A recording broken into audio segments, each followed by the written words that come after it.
Welcome to the HR on the Offensive podcast, brought to you by LACEr Partners.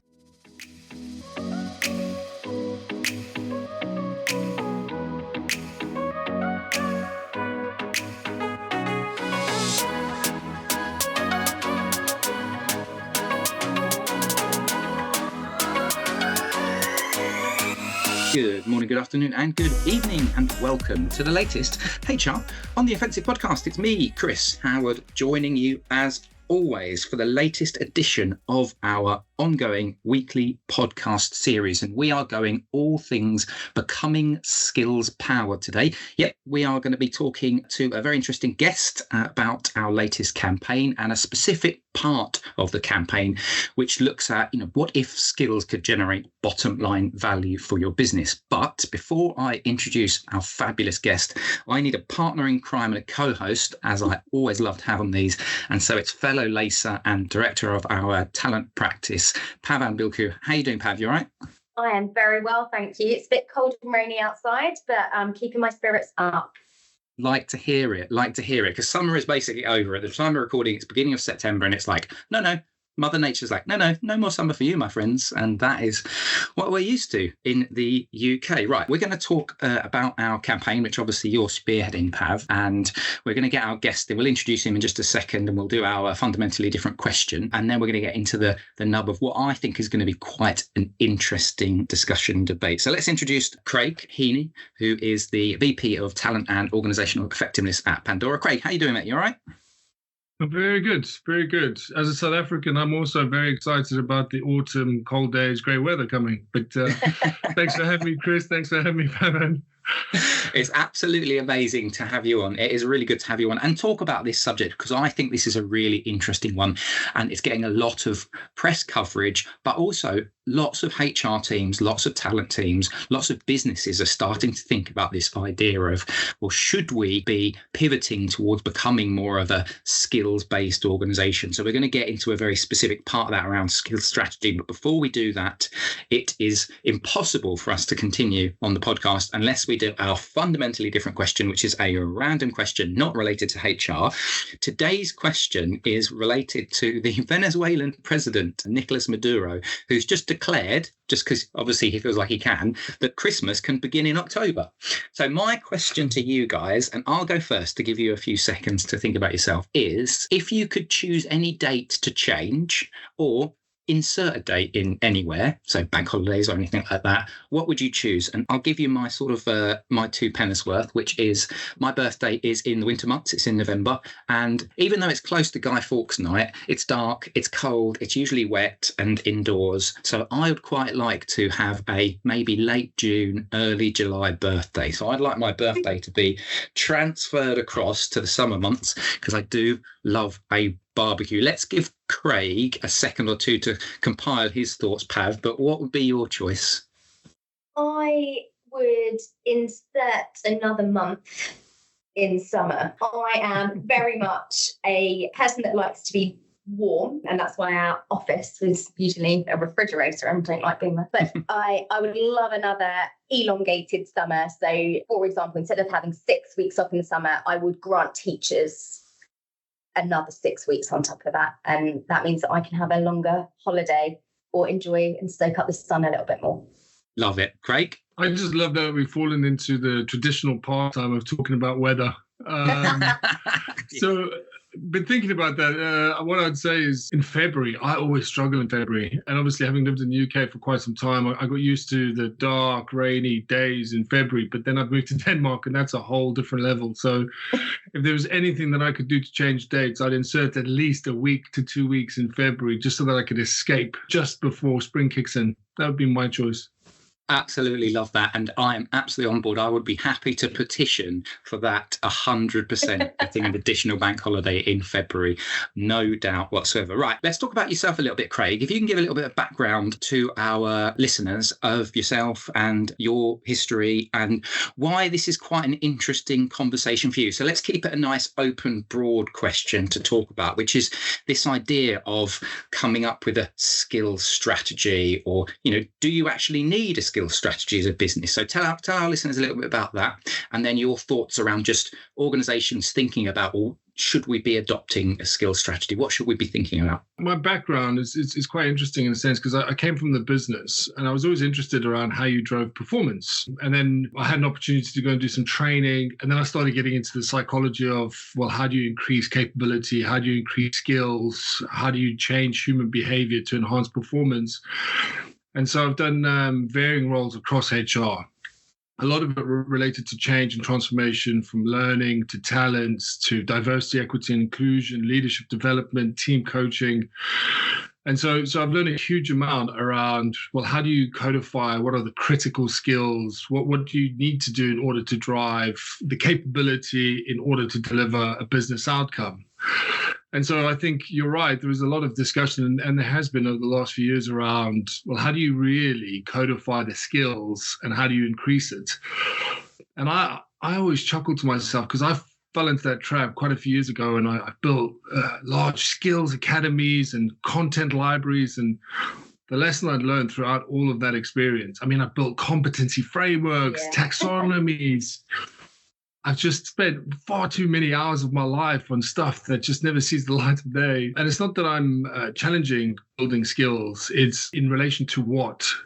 So whenever I hear people talk about skill strategy, my first question in my mind is, yeah, but what's that connected to? What are you trying to solve? Where does that fit? So skill strategy in its own right never connects to business performance unless it's anchored within that. And just on that, what types of business problems do you find that skills become the perfect answer for?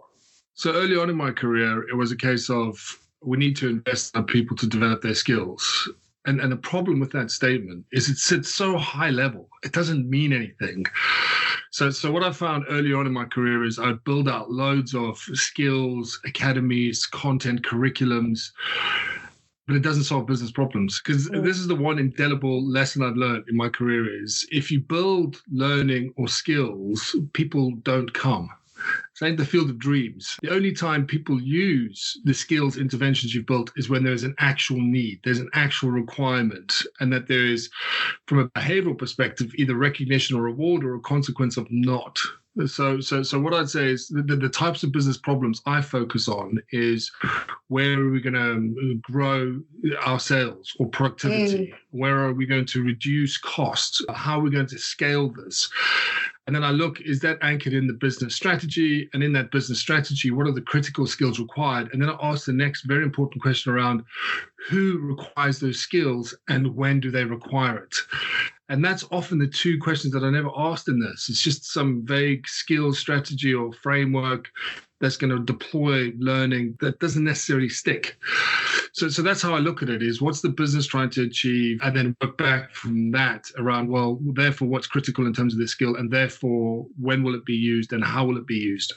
Yeah, and I think that's so interesting, because what you're describing there is your subset of your business strategy is the skills to enable the successful delivery of that business strategy, rather than a skill strategy on its own in a vacuum where people aren't seeing that really critical link with the business strategy. I think that's a really, really important and differentiated approach, I think, to how other people or other organizations have approached skills.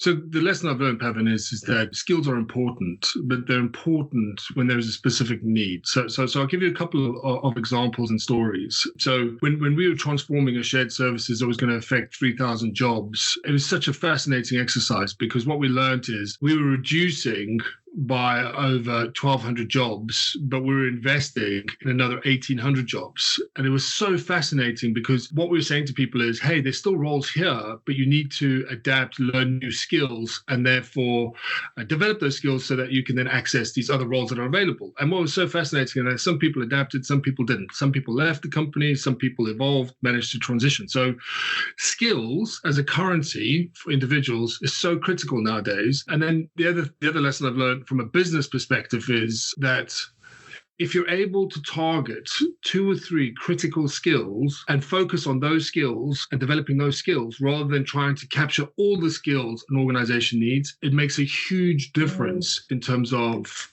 the focus of your resource and effort in building it, deploying it, and sustaining it. And I learned this a great deal in both LACEr and Pandora. In LACEr, we were always tempted to do learning for everyone, but then we transitioned to, but we need to focus on marketing.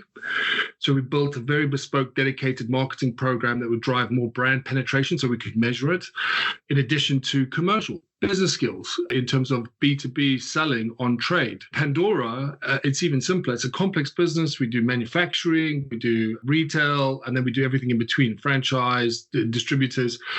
But what we learn is if you focus on the core skills of producing our jewelry and you focus on the core skills of selling it, you can elevate your performance by just the focus of who that target audience is, what's the current skill, what you need it to be, how you're going to measure it, what you need to do to deploy it so that it sticks. This is really interesting. So you said a minute ago about how we were obviously reducing 1,200 jobs, but then we were putting in 1,800 jobs. How easy is it to find and identify those people? Because you said like some people came along the journey with you and some people obviously naturally don't. Is it easy to identify those people who are more, I'm kind of thinking about the word malleable, to be able to pivot, to be able to position themselves? Is it easy to spot those types of people that are easy to transition based on that skills-based approach? So now we're talking, Chris, because I think the biggest problem is not the skill itself, it's the ability of an individual to learn that skill. So the two biggest predictors of someone's future performance and future growth in terms of their career is past performance delivered. So you have tangible experience that you can demonstrate. But the second, and you can objectively measure this, that's why this is critical, is someone's learning agility. So what you're asking me is, how do I identify whether someone can transition from one skill to the next? And what I'm saying to you is, listen, you can train anyone to develop a skill set. All a skill is just a repetition of a set of behaviors or tasks or activities. What I can't teach is someone either to have the motivation to learn or someone to be able to learn quickly. And so that's what we use. And that's core in part of our talent process, particularly in our senior leaders, is that the old age expression of someone joins finance, they stay in finance. That's no longer the case. What we're looking for is people who join finance who can then move into consumer insights. It's the same skill. It's the currency, but it's the ability for the individual to learn. So that's, to me, has always been quite critical, is how do I assess the individuals for their ability to learn and adapt? And I love that idea that you can go to any place within or outside of an organization and take that skill set with you and build on it. And you've got an open-ended number of career pathways that you can go and explore as a result of that. How can HR speak the language of skills in a way that's compelling to the business? I feel like I have permission to say this because I was one of those geeks. I'm a geek, right? But I'm one of those geeks from a psychology perspective that could cite competencies, where they come from, observed behaviors, scale, measuring observable behaviors, that the business doesn't care. So my advice to any HR function is simplify it. Simplicity is fundamental. If you look at any behavioral change interventions, most fail. We all know that. But the reason why they fail is because people change their behavior. It takes a lot of effort and consistency. So my advice to HR is be clear around what your business is trying to achieve. Think about what are the critical skills. And critical means what are the 2 or 3 things? What are the 2 or 3 critical skills that are going to help you go further, faster? That's the criteria for entry. It's not what are all the skills you need, because you need a lot, but it's what are the critical skills that are going to help you go further and faster as a business. Codify that against which audience is that critical, because it's not everyone. It's not an SVP to the front line. In our business in Pandora, the capability to sell and tell stories, that's critical to our front line. And I'd much rather invest all my energy and effort in building that skill set with our front line than trying to build that with a director. I don't need them to sell. I need them to lead. So my advice to HR would be codify it, simplify it, then be clear on who your target audience is. And then my final piece of advice is, how are you going to measure it? And this is sometimes the problem in HR, is that we just don't invest the energy or resources in codifying how we're going to measure the uplift in performance that's related to the investment in the skills that you're going to drive.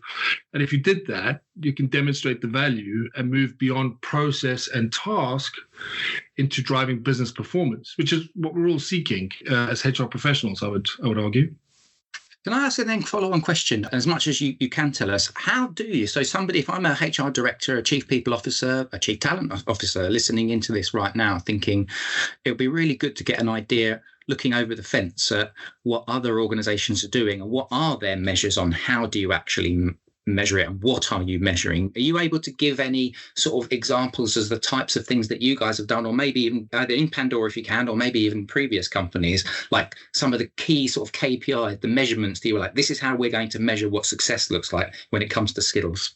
I'll use Pandora. Again, I talk through the lens of failed experiments, right? So it's like I've made all of these mistakes. So that's why I've learned from them. And so at Pandora, I'll give you an example. So we essentially set out to build management capability. We launched a program. It didn't work. We didn't know why it didn't work. And then what we found out was, well, the problem is the environment managers were operating in meant that they spent all of their time trying to solve transactional problems that they didn't have time to spend with their team. So we said, okay, stop.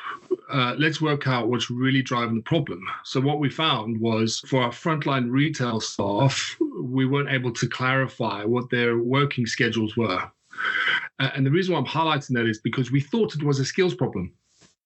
And we took a skills approach to the management population, and it just failed because the real problem wasn't the skills. The real problem was our store staff weren't clear around what schedules they were going to work and when. So that drove up attrition, which meant our store managers spent a lot of their time on transactional activity and not with their teams, trying to recruit, CV sift, trying to resolve issues from reporting. And so that would be the first piece, is be ruthlessly clear around the root cause. Once we understood that was a root cause, then we started building very clear success profiles. And this is very different to competency frameworks. So a competency framework is, here's an observable behavior, here's a scale, where does an individual sit against that in terms of beginner, intermediate, advanced? I promise you, I've never met a competency framework that's worked outside of one that we deployed to nuclear scientists in Centrica. That's the only time it's ever worked. There's regulation that supports that. And so with these success profiles, what we looked at is what are all the skills. We just looked at what are the critical skills for a retail sales associate to be successful. And all we did is just logical stuff, is we looked at our high performers, our medium performers, and our low performers, and then we just worked out what's the difference. It wasn't complicated. All we did was spend more time in the store. That was it. And so when HR folks talk about sometimes it's challenging to do this, it's not. You just have to invest the time, energy, and be clear around your construct. So we spent time in the store, and what we worked out was you need 3 critical skills in order to be successful. You need to be engaging. So you need to have the willingness to engage people and have a discussion. You need to be able to tell the story. And then you need to tell a story around our brand, our products, who we are. And then you need to be able to ask questions and listen. If you did those 3 things, disproportionately, you were average, above average to advanced. And so what we then did is we mapped that into a success profile that described what that looked like, and it's binary. Either you do it or don't do it. That's the trick. What it can't be is these vague, abstract statements. It has to be binary. Did you greet the customer? Did you engage the customer? Did you clarify? Did you ask questions? It's very observable. And what we used was mystery shopping data points.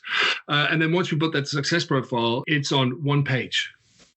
And this is where it becomes super important. We then put that one page in all of our recruitment processes. We put that one page in all of the performance processes. And then we put that one page in people who wanted to go from a sales associate to an assistant store manager to a store manager. Now, we've got thousands of roles in Pandora, but we focused on the sales spine, which is the divisional sales manager, regional sales manager, store manager, assistant store manager, sales associate. And that was our focus. And we forgot about everything else. And that makes the biggest difference, I think. So that's the process I would go through. And it sounds long-winded, but it's really not, as long as you're clear around what you're targeting up front.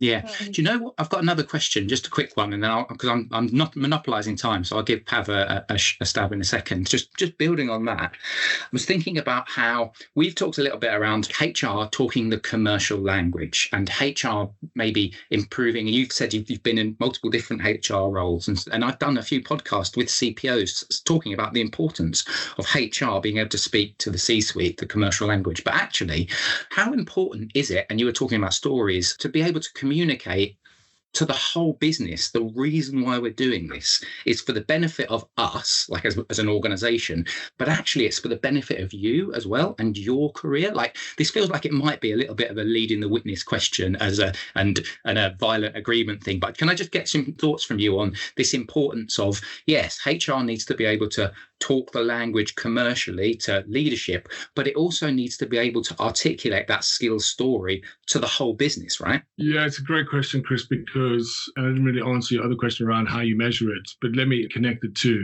So, and again, I fell into this trap, which is I've got a background in psychology. I'm hugely interested in human behavior. I love innovation and research around this. And then what I learned in my career is I'd go in and talk to a bunch of business folks. And even though I've got some wits, I've got some jokes, they like me, but couldn't understand a bloody word I said. They're like, what are you going on about? And so after you have a few of those meetings where people are like, Craig, you're very energetic, you sound like this is going to work, you sound super confident, but I don't know what you're going on about.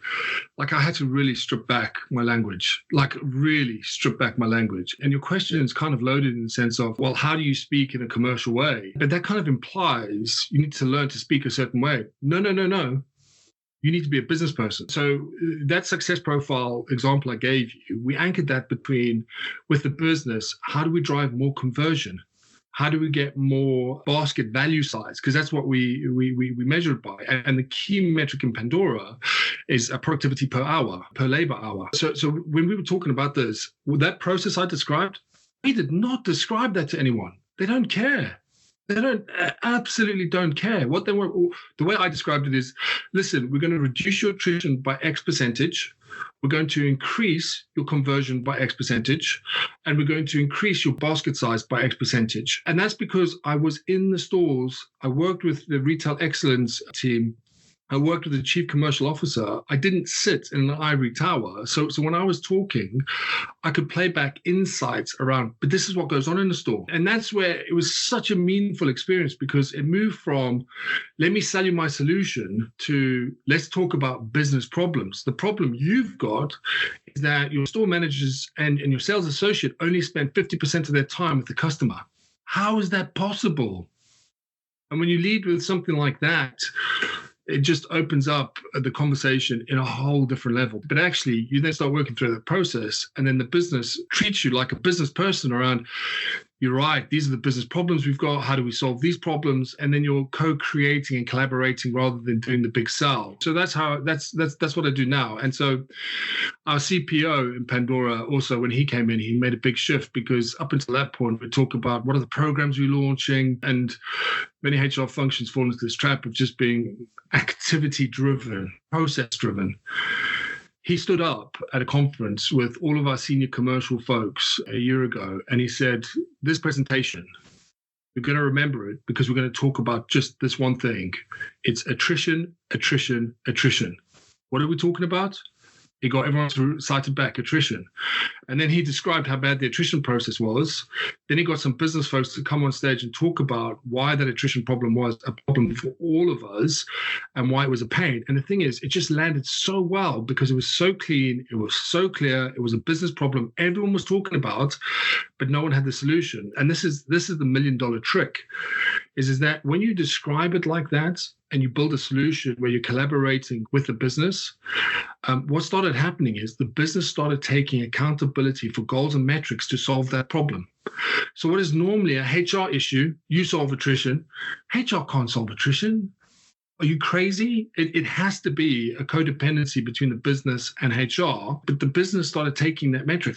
And my specific example is the CEO took a metric around driving attrition down. His team, and just bear in mind, his team are made up of marketeers, product designers, chief technology officers. All of them took a metric in driving down attrition. That to me is the way in which you participate within a business to drive business value, is because you're in it. You're not trying to talk about it. You're not trying to pretend it's connected. What I love about that is you're honing in how you're using skills-based approaches to solve that business problem. You aren't just doing skills-based talent practices for the sake of it. I wanted to change tack a little bit. So, at LACE, we take a very experience-led approach to everything that we do, and we really put ourselves in the position of employees. And Craige, as you talked about how you did some of the store skills-based work, you were in the trenches with your employees, you really understood things from their perspective. From an employee's perspective, how are they benefiting from the new skills and being really clear about those career pathways that you talked about? Can they see that golden thread? Can they see the benefits for themselves? Yes, only because their experience is different prior to doing this work. And again, and that's why I always twitch when people talk to me about a skill strategy. It's like, what are you really talking about? Because if I had rocked up and said, or the CP had rocked up at that conference and said, let me talk to you about the success profiles of our retail. Our retail people are important people. It just doesn't land. Now, where this connects with our people is when you're doing these initiatives and you're building out your solution, that is your initiative in how you engage your business people. That's where they feel it. That's where they feel it's different. Because normally you rock up and say, let me sell this to you, let me do this to you, and then let me leave. Now it's, hey, we understand your business problem. We want to work with you on this problem. We want to help you solve this problem. What can we do to solve it? And so in that example, our sales directors became critical. And so their experience of the problem and how we partnered with them, that was different. Now, the reason why that's important is because I need those sales directors to lead the change.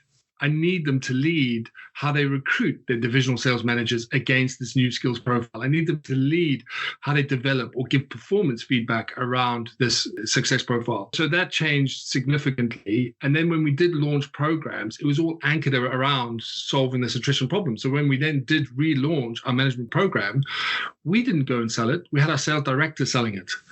And it was just fascinating because when we launched, it's called Pandora Rise, super excited about it because it's given great business benefits. But when we launched it, our store managers said, this is the first time in their career, and a lot of these folk have worked in many different retail businesses, but the first time in their career where they've gone to learn about a skill that in the same day they can go and test and apply in their environment and in their context.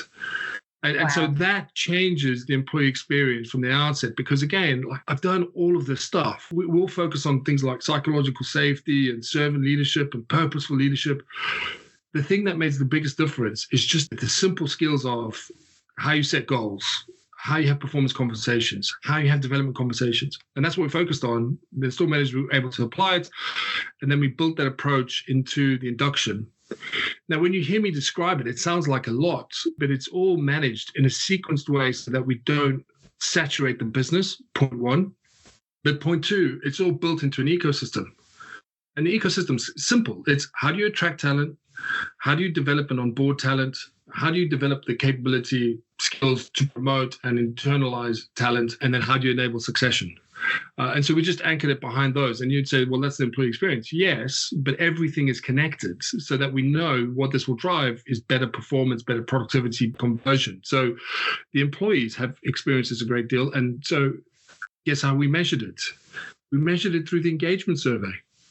How often does your manager have a development conversation with you? How likely are you to stay with Pandora? So we were then able to assess pre and post and during what the sentiment was within the employee population, the management population, and we use that data. So in this ecosystem I'm describing, we use insights just to continually, incrementally drive an enhancement to what we're doing and why we're doing it.